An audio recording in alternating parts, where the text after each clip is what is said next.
There is a metal box in the attic of the county courthouse in coastal South Carolina. That should not exist. It is unmarked, unlabeled. Just one more dusty shape among ledgers and bundles of brittle paper tied with rotting string. Inside that box are three things that do not belong together. The first is a bill of sale from 1854 for a young man sold at the Charleston slave mart, for a price so high that the clerk, who recorded it, underlined the amount twice in red ink. The second is a passenger list from that same week, showing a man of the same age, the same height, the same hair and eye color, listed as a free foreign national traveling under the protection of the Spanish flag. The third is a sworn statement, signed by a judge of the state of South Carolina, declaring that it is impossible to determine whether the said man is legally enslaved or free, and ordering that all documents relating to the case be removed from public access until such time as the state may safely reconsider them. That time never came. The box was put away. The keys were lost, or hidden, or buried with the people who had carried them. But before that, the story inside those papers spilled out into parlors and counting houses, and then into children's bedrooms as whispered warnings, and finally into the half-light of legend. They called him, in those stories, the Spanish boy, or the ghost clerk, or, more often than not, the most beautiful slave who ever stood on the Charleston block. But he should never have been on that block at all. Before we reached the crowded, suffocating room, before the gavel and the shouts, and the three words that changed everything, we have to start somewhere else. Not in Charleston. Not even in America. We have to start in a port city where ships from every empire came and went, where the air smelled of salt and coffee and oranges and coal smoke. We have to start in CDC. It was there, in 1830, that Sebastian Morano and Isabel Duarte brought their son into the world. Sebastian was a merchant of middling success, the son of a Spanish father and a Portuguese mother, with warehouses full of hides and olive oil and cheap wine that never quite seemed to move at the right time. He was dark-haired, dark-eyed, a man whose fortunes rose and fell with the tides. Isabel was something far less safe in that century, a free woman of African descent whose grandmother had once been enslaved in Brazil, and whose own papers had been carefully secured by a priest who thought freedom ought to mean something. In CDC, their marriage raised eyebrows, but not riots. The port was full of people whose blood defied clean categories. Sailors from everywhere, traders from everywhere, faces that were not easily sorted into columns. Their son, whom they named Elias, inherited his mother's high cheekbones and his father's narrow, straight nose. His skin was the color of paper left alone in the sun, his hair thick and black, his eyes a soft hazel that shifted toward green at the edges. He grew up among ledgers and crates, listening to his father curse freight prices in 3 languages and his mother whisper prayers in Portuguese while she mended clothes by lamplight. The world came to their door in the form of ships: English, American, Brazilian, French, Dutch. Elias learned quickly that the same cargo could be called by different names, depending on who bought it. He also noticed that some cargo was never written down in ink, only in euphemisms and code words, which his mother told him very quietly never to repeat. When he was 10, his father made a decision that changed everything. Spain was unstable. Trade was unpredictable. British merchants, on the other hand, seemed to float above the storms, doing business through wars and revolutions alike. Sebastian took what money he had, sold what he could not carry, and moved his family to Liverpool. Isabel hated the cold, and the soot and the rain that seemed to fall sideways. But she loved one thing fiercely. In England, once a person was free, they were not supposed to be enslaved again. It was more theory than practice, she knew, especially for people whose skin looked like hers. But even as theory, it mattered. Elias grew up between countries. At the docks, he learned English from shouting men who cursed like they were being paid by the word. At home, he spoke Spanish with his father and Portuguese with his mother. He learned to add figures faster than most clerks, his slender fingers flying across columns of numbers. He read whatever he could find: cheap novels, newspapers, bits of legal codes, sermons abandoned on church pews. By 16, he could pass in any counting house as a promising young clerk from a respectable mixed Iberian family, whose coloring might be from too much sun. By 18, he had begun to attract a different kind of attention. His face had settled into lines the painters of that era would have called classical. The bones were clear, the jaw fine, the mouth soft. His skin, never entirely pale, had taken on a smooth, even tone like polished ivory. Dockside girls whispered when he passed. Older women watched him for a beat too long, then looked away with quick, embarrassed smiles. He was, quite simply, beautiful. That beauty would save his life more than once. It would also put it in danger in ways most people would never see coming. In 1853, illness came to Liverpool in the form of a fever no one could name. It moved through cramped streets like fire in dry timber. Sebastian caught it in November and was weaker with every passing week. In January, a letter arrived from across the ocean, written in a neat, spidery English hand by a man who claimed to be Sebastian's older half-brother. The letter was from Jonah Harrow, owner of Marshfield Plantation outside Charleston, South Carolina.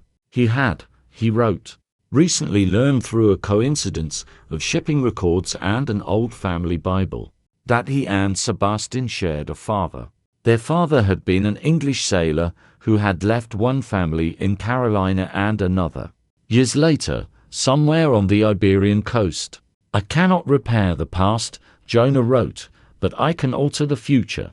If you have a son suited to figures and correspondence, send him to me. I have need of a capable clerk. I will provide him with room, board, a modest wage, and introduction to respectable society in Charleston. Our blood has been divided long enough. Sebastian, propped up in bed with pillows and a stubborn refusal to admit how bad he was. Read the letter 3 times. He knew enough of the American South to understand what it meant for a man like Jonah to own a plantation. He knew that in Charleston, the color of his son's skin and the texture of his hair would be read differently than they were in England. But he also knew something else. He did not have long. His modest business was failing. His debts were growing teeth. If he died with Elias still under his roof, his son would inherit not money, but creditors. A clerk's position in America, even in a place he did not trust, was at least a start. Isabel argued with him for a week, then for another. She cried. He coughed blood into his handkerchief and folded it away so she would not see.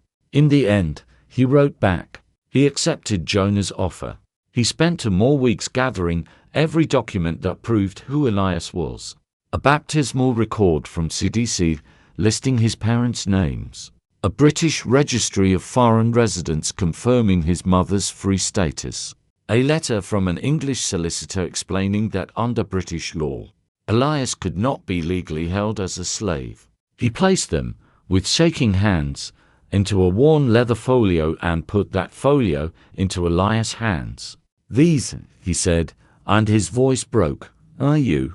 Guard them like I've told you. If anyone asks who you are, you show these. Never surrender them unless you are sure they will be returned.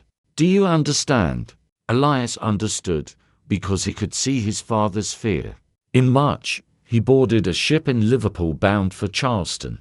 His mother did not come to the docks.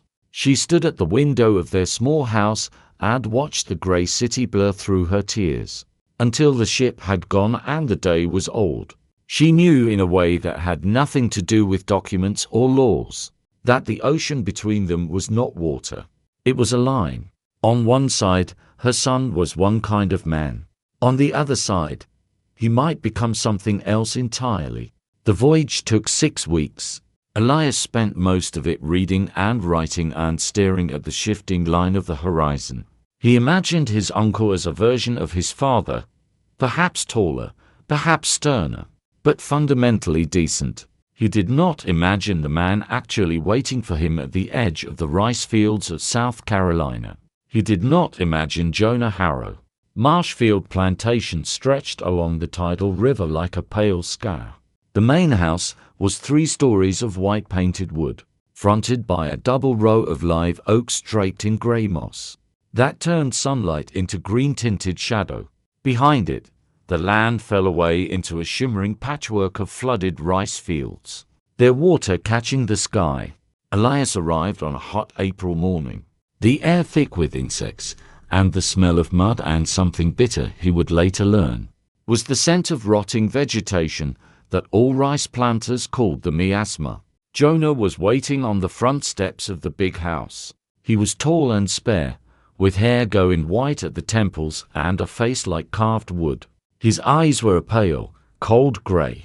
At his side stood a boy of 16, Jonah's son Thomas, freckled and restless, staring at Elias with frank curiosity. Servants stood further back under the gallery, black, brown, and every shade between, watching silently.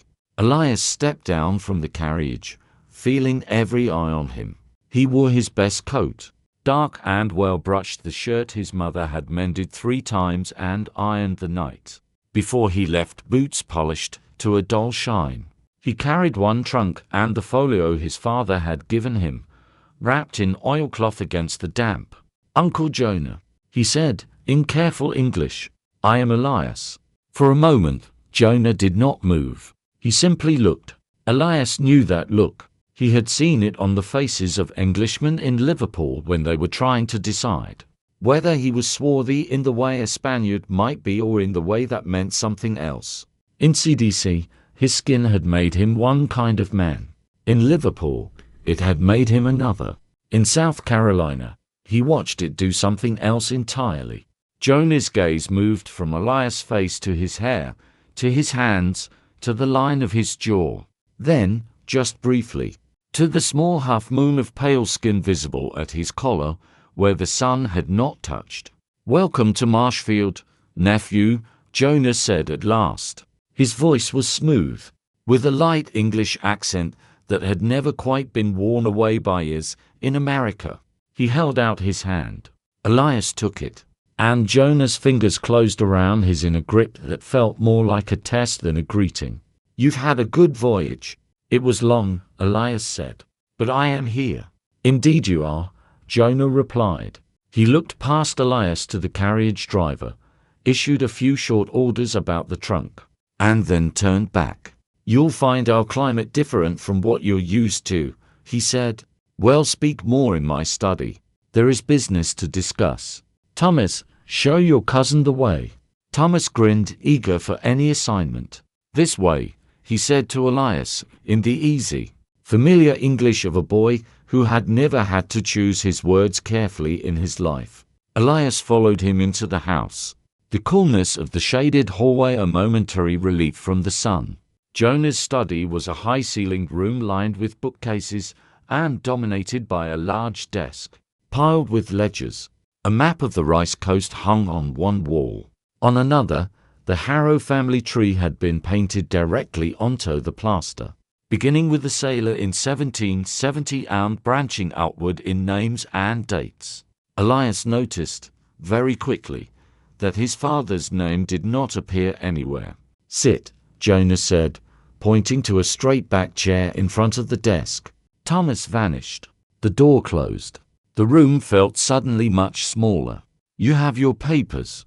Jonah asked. Elias placed the oilcloth-wrapped folio on the desk and unwrapped it. He handed over the documents one by one, explaining each. The baptismal record, the British residency papers, the solicitor's letter. Jonah examined them in silence, his mouth tightening slightly as he read.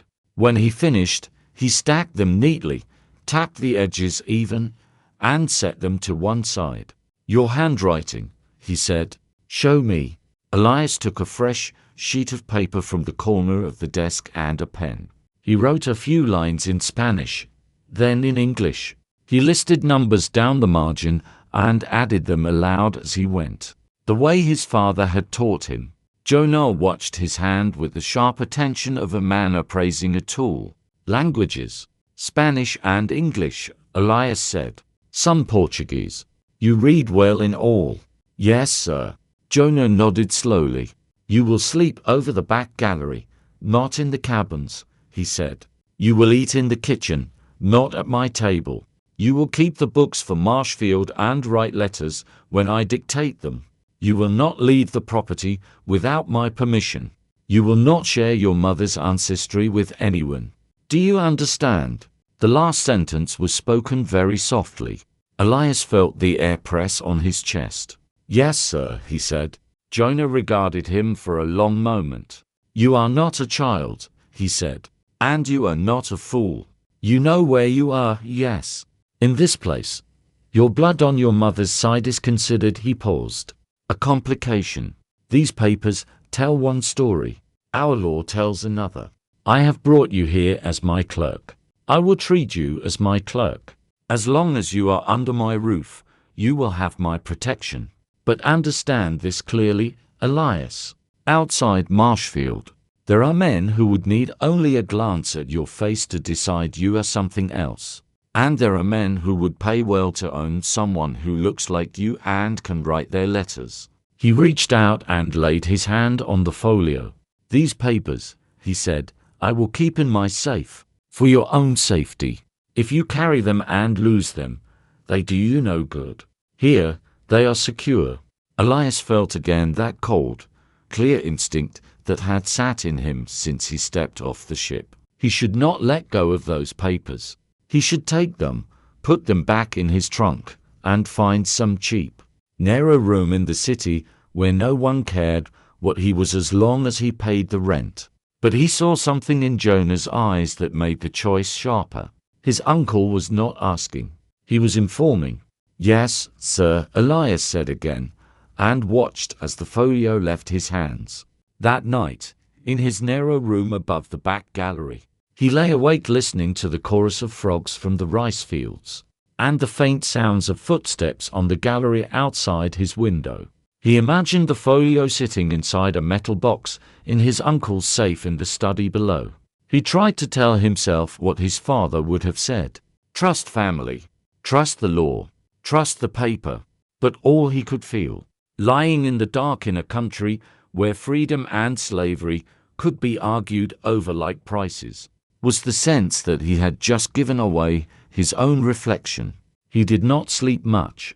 The days that followed settled into a pattern, as days on plantations often did. Elias woke before dawn to the sound of a bell and, sometimes, of people singing somewhere beyond the big house where the cabins clustered near the fields. He drank coffee that was more chicory than anything else, then went to the study and began to work. He copied figures from rough daybooks into neat ledgers. He tallied the number of barrels shipped to Charleston. He drafted letters to factors and bankers. Jonah dictated in English. Elias translated into Spanish when the letters went to Cuba or Spain. He saw in numbers and ink the machinery that kept Marshfield alive. The loans, the interest, the shipments, the risks. At first, the enslaved people on the plantation avoided him. He was pale enough to be read as white from a distance, but not pale enough to be trusted as harmless. He dressed like a clerk, but sometimes slept with his window open like a man who knew what it meant to feel walls closing in. Gradually, a few began to speak to him. In the evenings, after the ledgers were closed, he found his way to the kitchen, where the air was always warm and it always smelled of something cooking. There, he met Annie, who ran the place like a General Joseph, who had driven wagons before the fever had taken half his strength, and Ruth, who had been born on Marshfield and knew every ditch and tree root by heart. They watched him with cautious curiosity. He spoke softly. He said please and thank you without sounding like he had learned the words from a book. When he burned his hand on a kettle and swore fluently in 3 languages. Annie laughed, so hard she bent over the table. "You sound like the riverboats," she said. "I like that better than the way your uncle curses. He curses like somebody writing a letter." The more time Elias spent with them, the more he felt himself pulled between worlds.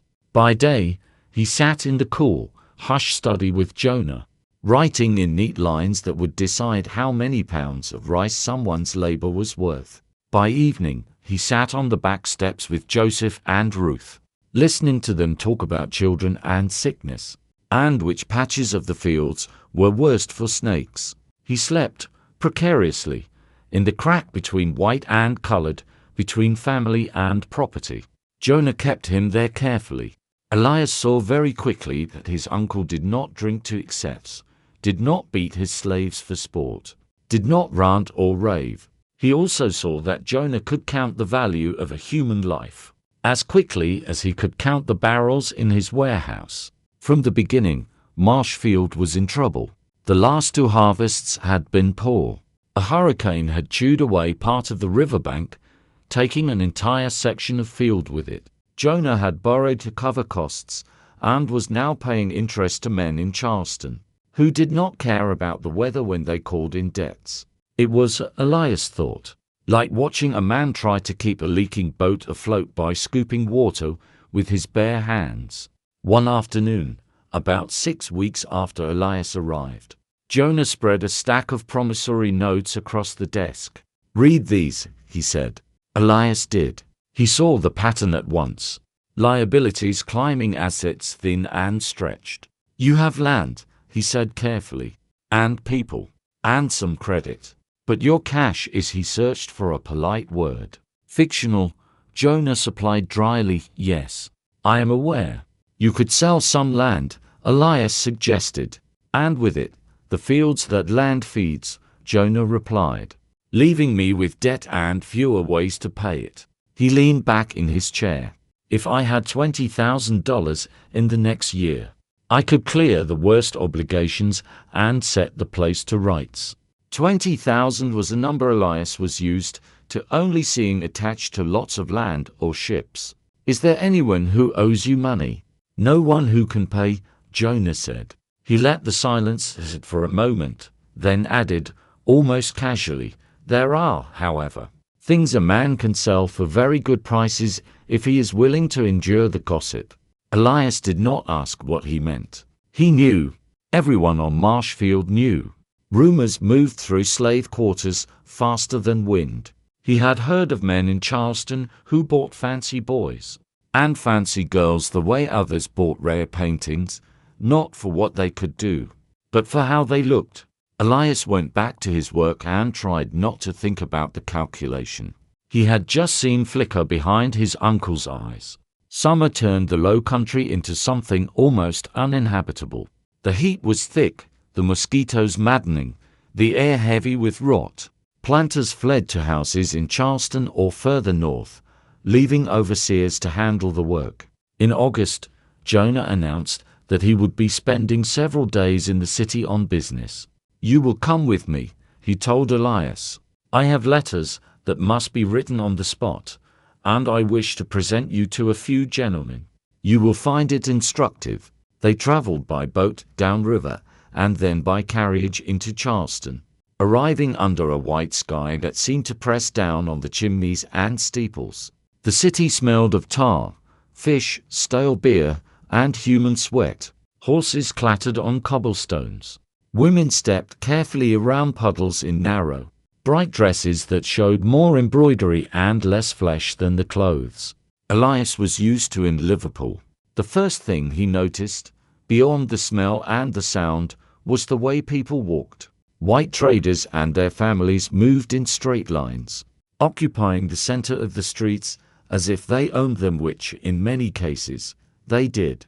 Black and brown people flowed around them, stepping aside in little arcs that kept them always out of the way, always peripheral. He saw faces his mother might have recognized, bodies shaped by African and European and Caribbean blood, walking with their hands down and their eyes carefully lowered. He had never in his life been so aware of his own skin.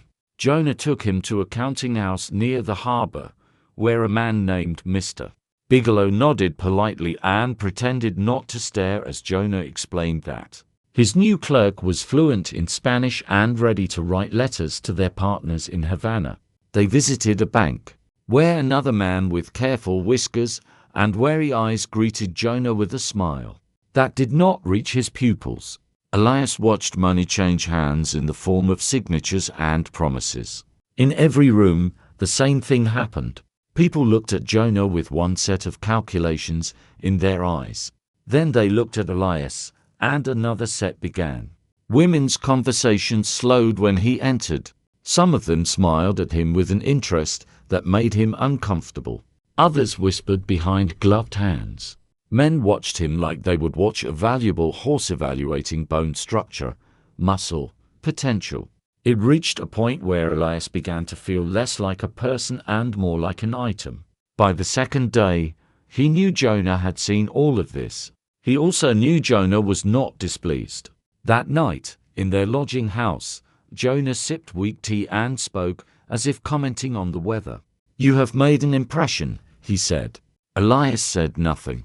There are households in this city where a man who can write a letter in French and look like you would fetch more money than a whole gang of field hands, Jonah continued. He spoke without heat, without shame. It was simply an observation. "Do you think I don't know that?" Elias asked quietly. Jonah held his gaze for a long time. "It would be a solution," he said. "To your debts," Elias said. "To ours," Jonah said. "I brought you here when I did not have to. I gave you a position, a room, a place in this house when I might have washed my hands of my father's sins and left you in Liverpool. I have been generous." "Generous?" Elias repeated. "Yes," Jonah said. "And my generosity has put me at risk. There are men who would say I am harboring a colored man under false pretenses, that I am blurring lines that must not be blurred. I have decided to remove that risk." The quiet certainty in his voice was the coldest thing Elias had heard in his life. "How?" he asked, although he already knew. "There is an auction in a week's time," Jonah said. "At the Exchange Mart. I will take you there. You will be presented as a house servant, educated, multilingual, of excellent temperament. You will fetch a sum sufficient to settle the worst of my obligations. You will go to a good household. You will be better off in a Charleston parlor than you will ever be as a clerk on Marshfield, wedged between two worlds and belonging to neither." "I am not a slave," Elias said. His voice shook. "I am your brother's son. I carry papers that prove you carry nothing," Jonah cut in. "Your papers are in my safe, and you are my brother's bastard son by a woman whose status, in this country, is not what you seem to think it is. Spain may say what it likes. England may say what it likes. Here, your mother's blood decides what you are. You are very fortunate that I have chosen to treat you as something useful, instead of turning you over to the sheriff as a wandering free Negro without papers, and letting the law take its course." He smiled then, a small, almost apologetic curve of the mouth. "I am choosing the path that benefits us both," he said. "Do not make me regret giving you that choice." Elias spent that night in a narrow bed barely wider than his own shoulders, staring at the ceiling while the sounds of the city came through the shutter's cartwheels. Distant laughter, the clatter of boots on stone. By morning, he had made a decision. He could not outfight his uncle. He could not outrun the city, but there might still be a way to outright them. On the second morning, when Jonah went out alone to attend to some business, Elias left the lodging house with a piece of paper hidden inside his shirt and a plan. That was little better than a wish. He had asked Annie, before they left Marshfield, if there were men in Charleston who worked for foreign governments. "Flags?" she had asked. "You mean like consuls?" "Yes, down by the harbor," she had said. "Somewhere near the custom house. I don't go, but I see the flags sometimes when the boat comes." Elias walked toward the harbor, keeping to side streets and letting his step slow whenever he passed anyone with a badge or a uniform. He found the Spanish flag not on a grand building, but on a narrow house squeezed between a chandler's shop and a tavern. The plaque by the door read simply, "Consular Office, Kingdom of Spain." Inside, the air smelled of ink and old tobacco. A clerk looked up, frowned automatically at Elias' skin, and then, hearing his accent when he said Buenos das, relaxed by half an inch. Elias spoke quickly. He gave his full name, Elias Duarte Morana.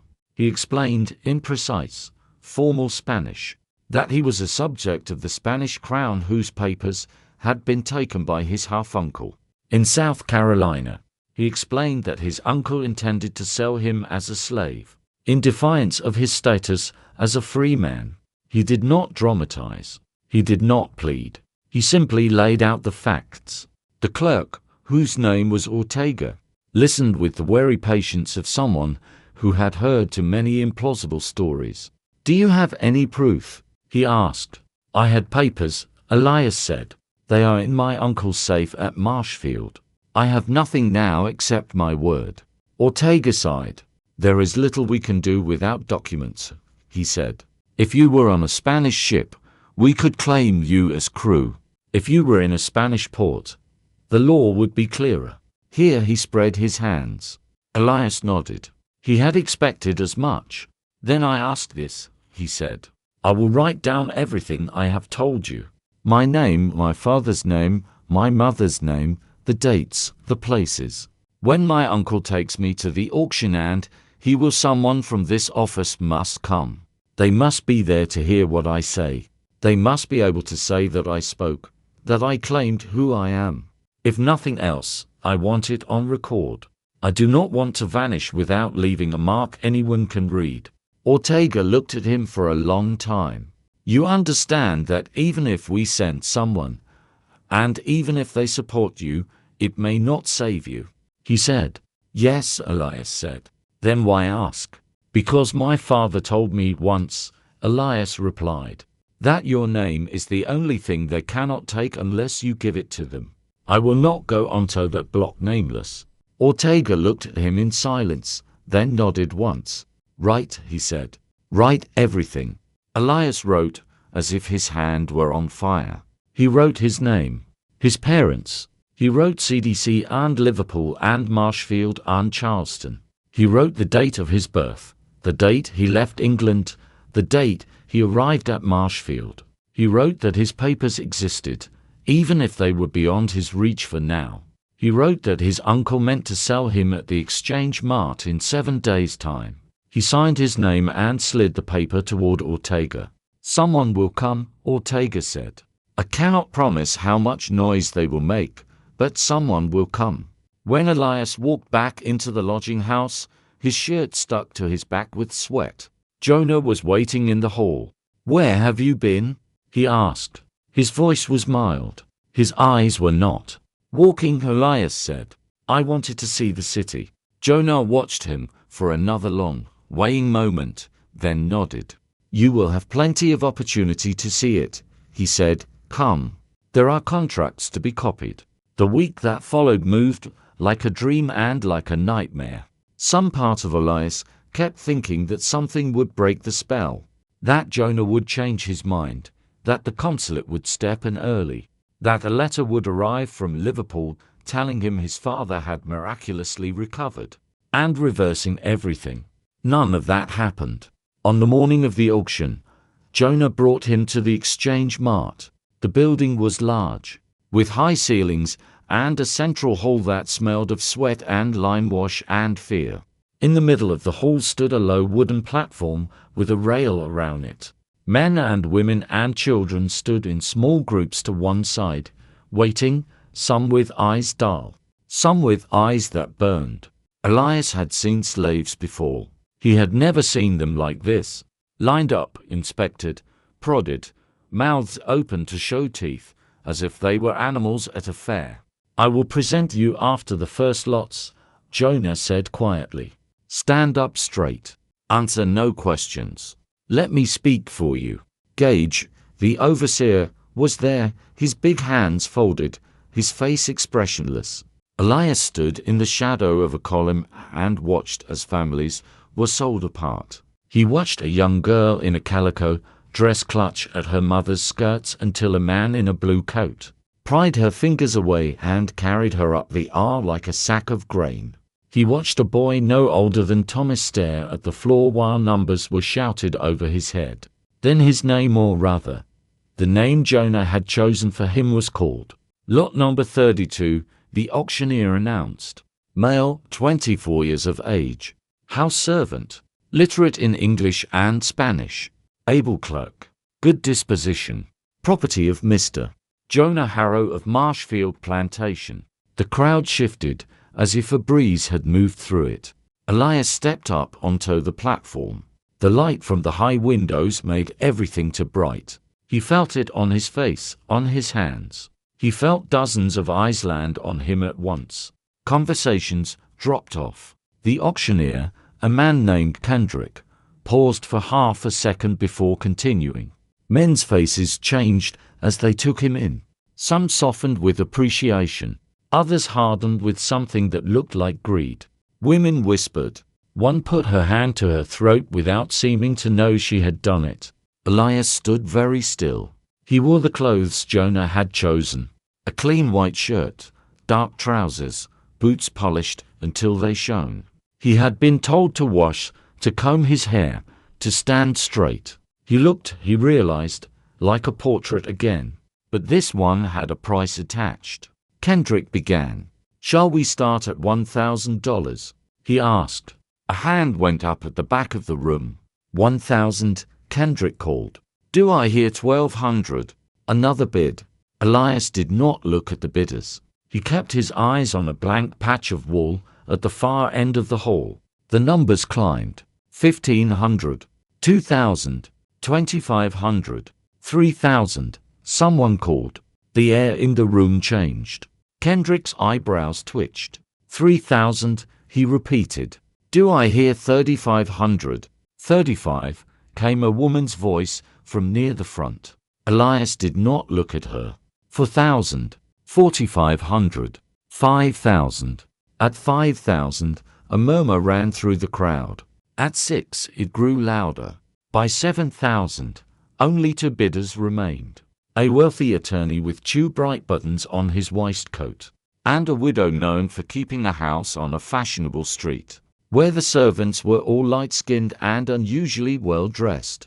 7,500, the attorney said. 8,000, the widow replied. 8,500, 9. Elias felt suddenly as if he were standing outside his own body, watching the scene as if from a far balcony somewhere in the rafters. He saw Jonah at the side of the platform, his jaw tight. He saw Kendrick's gavel waiting. He saw a small movement near the back of the room. A man slipping in, dressed in an old-fashioned dark coat, his beard neat, his expression composed. Ortega. He met Elias' eye. Elias took a breath. Jima Powell, he began, old habit pulling his French to the front of his tongue, and then corrected himself in English. My name is Elias Duarte Morano, he said. The words were not loud. They did not have to be. The acoustics of the hall did the rest. Voices stopped. The bidding froze mid-number. Kendrick stared at him, mouth half open. You will be silent, Jonah hissed from the side of the platform. I am a free subject of the Spanish crown, Elias continued, in English now, his voice growing steadier with each word. I was born in CDC in 1830 to a free woman, Isabel Duarte, and a merchant, Sebastian Morano. I came here at the invitation of my uncle, Mr. Harrow, to work as a clerk at Marshfield.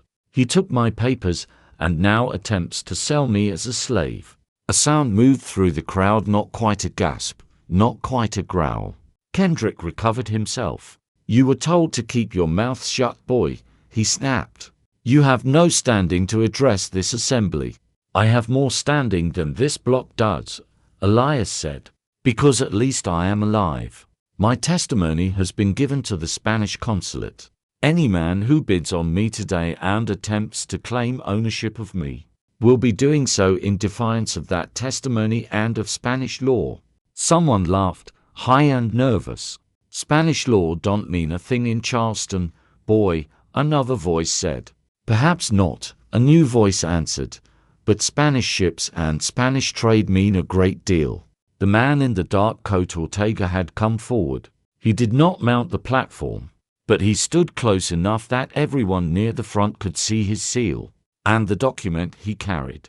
My name is Francisco Ortega, he said, in English touched with CDC. I serve as clerk to the consular agent of Spain in this city. We have received a statement from this man, signed in our office, asserting his status as a free subject and naming Marshfield Plantation and its master. We have also received a copy of a baptismal record from CDC matching his claim, transmitted through our office in London. We do not yet possess his full papers. They are, by his account, held by Mr. Harrow. But we have enough to say this. If he is sold here today, Spain will regard it as an unlawful seizure of one of its citizens. The word unlawful hung in the air like the smell of smoke. Kendrick went very still. He did not care about Spanish law. He did care about lawsuits, and about the wrath of planters whose purchases might be challenged, and about his own position. Mr. Harrow, he said. Jonah stepped forward. This is a performance, he said coolly. This boy is the son of one of my slaves. He was given some education as an indulgence and has invented a pretty story about CDC and consuls. His mother, also named Isabel, as it happens died on Marshfield, in my sick house, in 1849. I can bring witnesses to attest to this. This man has no standing. He is my property. He spoke with the calm confidence of a man who had always been believed. Elias felt something inside him twist. He had known, of course, that Jonah would have some kind of story prepared. He had not expected that his uncle would steal his mother's name as well. Voices rose around the hall. Call off the sale. Let the court decide. His word against his master's. Foreigners interfering in our institutions. Kendrick looked from Jonah to Ortega to the crowd. For the first time that day, the gavel in his hand seemed heavy. Gentlemen, he said, ladies, this matter has become more complicated than our usual business. Until the courts have made a determination, any sale would be open to challenge. I will not conduct it. He struck the block once, twice. Lot 32 is withdrawn. This sale is suspended with respect to that matter. He glared at Elias. And you, boy, are now in custody of the sheriff until a judge untangles this mess. The sheriff stepped forward with 2 deputies. They did not shackle Elias. They did not touch him, in fact, until Jonah tried to follow them. Mr. Harrow, one deputy said, the judge will want to hear from you in court, not here. Your property, he glanced at Elias, hesitated. Your claim will be addressed there. Elias walked out of the exchange marked between badges, feeling dozens of eyes on his back. For the first time since he stepped onto the platform, he let himself breathe. He was not free, but he was not sold. Not yet. They took him to a small building near the courthouse, where he was placed in a room with a straw mattress, a bench, and a barred window. It was not a cell the way the others on the floor were cells. It was something else, something between. For 3 days he sat in that room while the city argued about him. Ortega came once to tell him that the consulate had received, through a chain of offices and ships and chance, a copy of his baptismal record and a letter from a Liverpool solicitor, confirming his parents' status. Jonah came twice, once to curse him in terms so formal they sounded like prayers, once to try a softer approach. You have made this very difficult, he said through the bars, for yourself as much as for me. If you recant, if you admit in court that you lied, I can repair some of this. I will bring you back to Marshfield. I can protect you there. Elias looked at him through the bars and thought of the ledgers, the promissory notes, the number he had heard 20,000 and the way Jonah had said solution. You cannot protect me from yourself, he said. Jonah's face twisted. If you ruin me, he said, you ruin yourself. Where do you think you will live if this case strips me of standing? Who will take in a man whose very existence is an insult to the order of things here? Elias said nothing. On the fourth day, they took him up a narrow staircase to a room with high windows and walls lined with shelves of books and boxes. A judge sat at a table at one end, reading a document. He was not young, not old, with a round, thoughtful face and hair thinning at the crown. His name was Judge Prescott. Elias had not yet decided whether that mattered. The judge listened to testimony for hours. Jonah spoke first in a calm, clear voice, telling a story in which he had taken in a confused young man of mixed race out of charity, and then been rewarded with lies. He named a woman called Isabel who had died on Marshfield and called her a slave. He named 3 enslaved people who appeared, one by one, in chains, and repeated the names they had been told, the dates they had been fed. Yes, an old woman named Martha said, her hands shaking. Miss Isabel, she died in the sick house. She had a boy once, but he run off. Harrow say that's him. Each time, Prescott questioned, clarified, wrote something down. Then Ortega spoke, producing the baptismal record from CDC with Elias' name and his parents. He produced the letter from Liverpool, with English notary seals and careful handwriting explaining that Isabel Duarte had been recognized as free under British law. He produced the statement Elias had written in the consular office, listing dates and names with a precision that was hard to attribute to fantasy. Finally, Elias himself testified. He spoke in English and, when asked, in Spanish, repeating every place and date as clearly as he could. He did not look at Jonah. He did not look at the people in the room. He looked at the judge and tried to hold his gaze. When it was over, Prescott sent everyone out except Elias and Ortega and Jonah. He sat for a long time, turning the Spanish record and the English letter over in his hands. The law in this state is clear on one point, he said at last. The status of a child follows the status of the mother. If your mother was a slave at the time of your birth, you are a slave. If she was free, you are free. What we have here, Mr. Morano, is a situation in which one set of papers says one thing and one set of testimony says another. If I accept the Spanish and English records, I must also accept that a free woman of color married to a merchant in CDIZ somehow found herself enslaved on a rice plantation in Carolina within 20 years. If I accept M.R. Harrow's account, I must believe that 3 different foreign offices and a notary in Liverpool have conspired to invent your existence. He rubbed his forehead.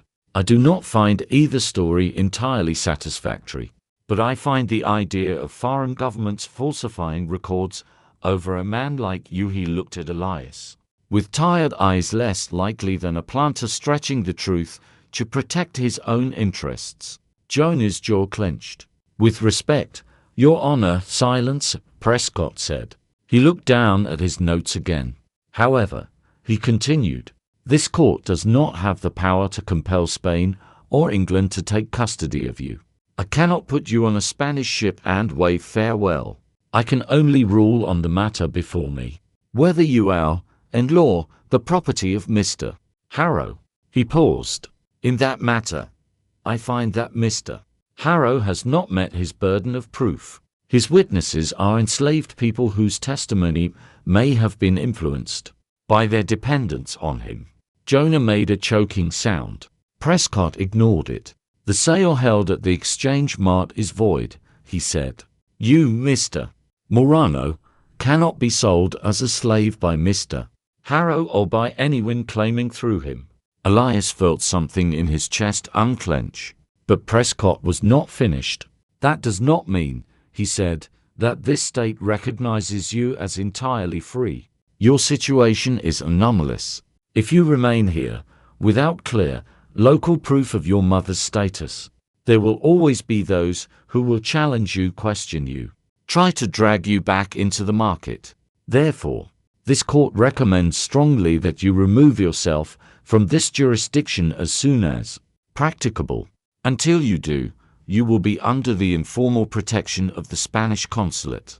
Any attempt to seize you as a slave will be treated as a violation of this court's order. He signed a paper with 3 quick strokes. Take this, he said to Elias. Keep it with you until you leave. As for you, Mr. Harrow, he turned his gaze to Jonah, you will do well to remember that family loyalty does not authorize fraud. Jonah's face had gone gray around the mouth. I have done nothing but act in good faith, he said stiffly. Your definition of faith may differ from mine, Prescott replied. You are dismissed. That afternoon, Elias walked out of the courthouse with a folded court order in his pocket and no clear idea of where he would sleep that night. He had no money. Jonah had offered none. If it had not been for Ortega, he might have ended that day on the riverbank. Come, Ortega said. We have a small room. It is not much, but it is something. The consular office on the harbor smelled, as it had before, of ink and stale tobacco. The back room smelled of soap and damp, and there was a narrow bed and a chair and a water basin. It was, Elias thought, the most welcome sight he had seen since leaving Liverpool. You will stay here until we can arrange passage, Ortega said. There is a Spanish ship leaving in a week. If we can convince the captain to take you, you will have at least the protection of the flag while you decide where you are going. Where should I go? Elias asked. The question came out before he could filter it. Somewhere that does not insist on deciding who you are by measuring your skin, Ortega said. Spain. If you return to CDC, there may be problems with those who remember your mother, Ortega said carefully. England? England is possible, Ortega said. Less obvious. Less dangerous. Perhaps. Elias sat on the edge of the bed and looked down at his hands.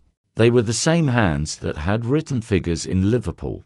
The same hands that had turned pages in his father's books.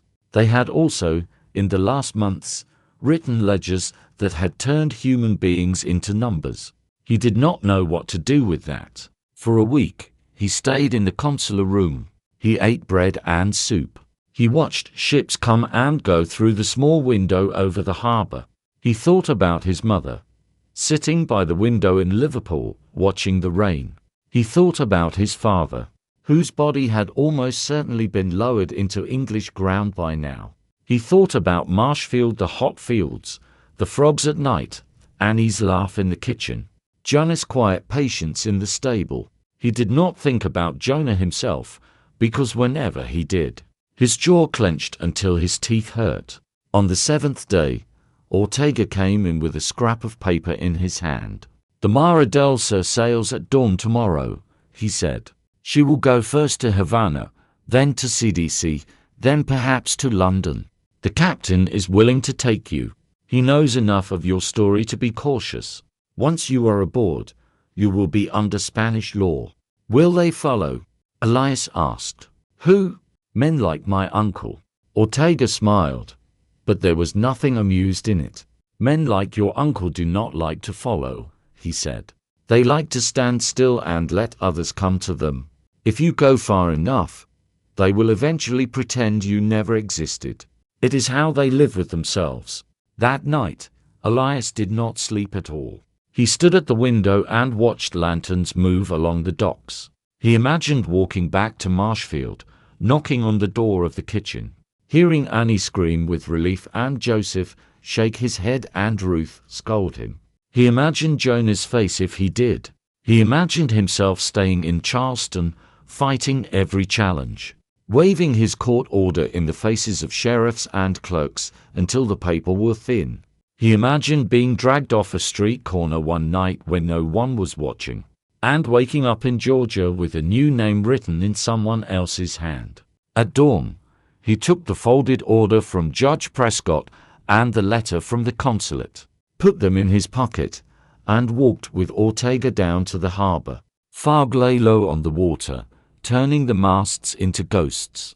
The Mara del Sur was not a large ship, but her hull was sturdy and her crew moved with the calm efficiency of men who had done this too many times to be impressed by fear. The captain, a thick-shouldered Galician with a weathered face, looked Elias up and down, spat over the side, and said, "You are the one who offended half of Charleston." "Apparently," Elias said. The captain grunted. "Good," he said. "Men who do not offend anyone are useless at sea." Elias stepped onto the gangplank. As he did, he heard someone call his name. He turned. On the wharf, just beyond the reach of the fog, stood Jonah. He wore no hat. His hair was dusted with moisture. His face looked older than it had a month before. For a moment, they simply stared at each other. Then Jonah said, in a voice just loud enough to carry, "You could have stayed. You could have had a place here." Elias thought of the study, the ledgers, the safe with his papers in it. He thought of the exchange mart and the gavel and the word solution. "I could have had a price," he said. Jonah's jaw clenched. "You think this is victory?" he asked. "You think crossing the ocean makes you safe? You will always carry this with you? What happened here will always be part of you." Elias stepped back onto the deck. "I know," he said, "but at least, from now on, I will be the one deciding what to do with it." The captain shouted an order. The gangplank was pulled in. The sails filled. As the ship moved away from the dock, Jonah raised his hand, not quite a farewell, not quite anything, and then turned and walked back into the fog. Years later, in that courthouse attic, someone dusted off a box and found 3 documents impossible to reconcile. A bill of sale for a man who, according to another paper, had never been legally property. A passenger list for a man by the same name, leaving under a flag whose government claimed him, and a judge's order declaring that what he was could not be fully decided by either side of the ocean. That had divided his life. The story that grew up around Elias Duarte Morano did what stories often do. It added things. It smoothed edges. Some said he became a wealthy merchant in CDC. Others said he slipped into London and vanished into a city, where his face was just another in the crowd. Some said he taught languages in a small town in the north of England, telling his students that it was important to learn how different words for the same thing could change the way you saw it. None of those stories have records to prove them. There is, however, a small note in the margin of a Liverpool parish register from 1883. Next to the entry for a burial E.D. Morano, age approximately 53, profession, clerk. Someone, perhaps a bored curate, wrote a single word, foreign. No place of birth, no list of relatives. Just that, for all we know, that man might have been anyone. For all we know, it might have been the Spanish boy of Marshfield, come full circle back to the country where his mother had once thought he would be safe. What we do know is this. In 1854, in a crowded room in Charleston, under a ceiling stained by years of breath and heat, he stood on a platform built to erase people and said his own name. He said, in front of buyers and sellers and relatives and strangers, "I am not what you say I am." He forced men who believed that paper made bodies into property to face a body that refused to be paper. And however far he traveled after that, however quietly he lived, however ordinary his last years were, that moment followed him. The bill of sale says one thing. The passenger list says another. The judge's order admits that neither is enough to define him. In the end, his story is less about whether he was enslaved or free and more about how fragile those words were, in a world that could argue them into or out of existence. He should never have been on that block. Yet he was. He should have been forgotten, folded away in a file and left to rot. Yet he wasn't, because for a few minutes, in the brightest, hardest light his world could shine on him, he insisted on being seen as he knew himself, not as someone else had decided he must be. And once a story, like that has been spoken aloud, it is very hard to bury.